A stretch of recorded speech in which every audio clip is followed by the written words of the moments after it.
Last week we received a new entry in the Metro series in the form of Metro Awakening VR. As far as VR titles go, it's one of the biggest releases we've seen in recent years, and it certainly delivers the stealth, combat, and atmosphere you'd come to expect from the franchise. But while it does a lot of things right in terms of gameplay, it also falls short in some aspects of pacing and storytelling. So let's get into it. Before I go into the things that put me off while playing Metro Awakening, I want to discuss the things that Vertigo did really well. First, I love the weapons in this game. I've seen a lot of people compare Metro Awakening to Half-Life Alyx and call me crazy, but I actually prefer the weapons in Metro Awakening. All of the weapons in Half-Life Alyx are designed to be wielded with one hand, and while this is convenient for VR, I found it somewhat immersion breaking that the game didn't feature any two-handed weapons. But in Metro Awakening, reloading weapons like the Helsing crossbow and Rambler shotgun felt very intuitive and immersive. And while the pistol and AK were pretty standard for VR, I did enjoy the small detail that you could keep track of how many bullets were in each magazine simply by looking at them from the side and seeing the individual bullets in the magazine.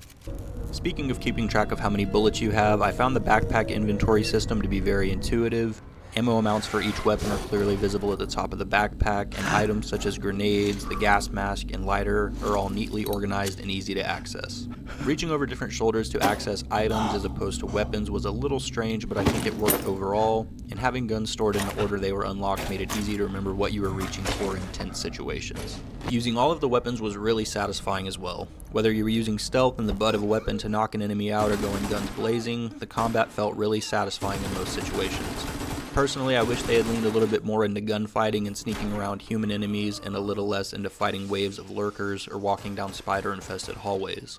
The latter interactions were unsettling at first, but in my opinion became tedious the further you got into the game, as opposed to fighting human enemies, which felt exciting the entire way through.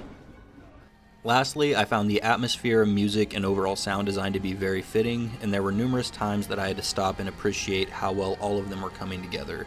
I was particularly impressed by the opening credit sequence where you ride through the Metro, and I found myself amazed at how well they captured the essence of the Metro franchise. In that moment, I felt that surreal feeling that accompanies physically being in a place that you've spent countless hours in while flat gaming, and it was very reminiscent of the first time I played a Nuketown map on Contractors. Now on to the things that I wasn't so crazy about. I'm going to split this section into a spoiler section and a spoiler-free section because some of my grievances were related to the story, and I'll go ahead and start off with the non-spoiler section. The biggest drawback of Metro Awakening is the amount of time simply spent walking and in dialogue. As someone who loves both films and video games, I understand the importance of dialogue and can absolutely appreciate a slow burn. Unfortunately, VR isn't a medium that lends itself well to spending long periods of time without in-depth physical interactions. Every now and then there's a valve to turn, a generator to power, or a spider to shoot in order to spice these sections of the game up, but they do little to add meaningful engagement. While certain chapters are full of action, I found myself somewhat rushing through the dialogue-heavy sections of the game in order to get to that excitement once more. When a game has an 8 to 10 hour campaign, spending what felt like over an hour walking and in dialogue is too big of a slice of the pie, so to speak. I also found myself somewhat disinterested in a lot of the dialogue for reasons that I'll go into further during the spoiler section. This next point wasn't terribly off-putting for me, but I think it might affect immersion for other people, and that's the reusing of NPC models throughout the game. I noticed it about 15 minutes into playing, and it became more apparent the further I progressed through the story. With main characters having such distinctive facial features, it's a lot easier to notice that you're seeing the same faces on corpses or background NPCs repeatedly.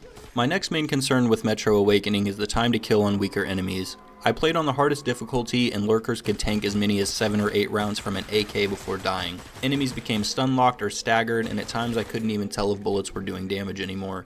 One thing I enjoyed about the flat Metro games was the addition of Ranger difficulties, which allowed shorter time to kill on enemies as well as the player. I would have liked to have the same scarcity of ammo and resources without sacrificing a realistic experience. It was immersion breaking for me to fight enemies that were killable with a few bullets in the other Metro games, but were now bullet sponges in Metro Awakening. And as I mentioned earlier, it felt like combat encounters with lurkers and spiders were more common than any other kind of combat, so it felt like there was a magnifying glass on my least favorite kind of combat encounter.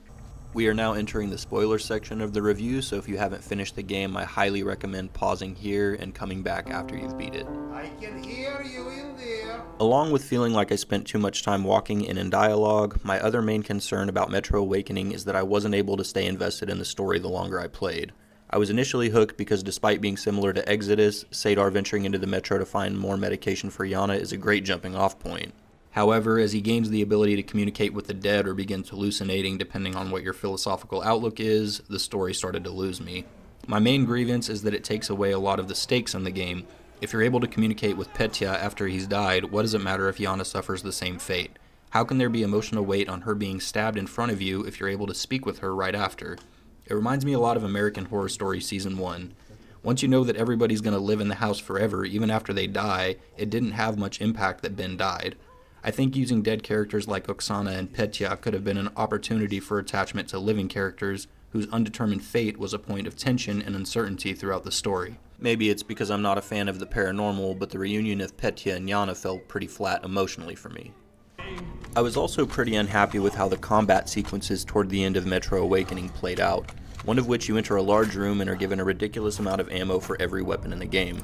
In most survival horror games where ammo and resources are scarce, this kind of suspicious gift is usually an indication that you're about to have a big boss fight or a very intense combat sequence. In this case, it ended up being about a 10-minute long sequence of fighting off lurkers while a ghost holds a door shut.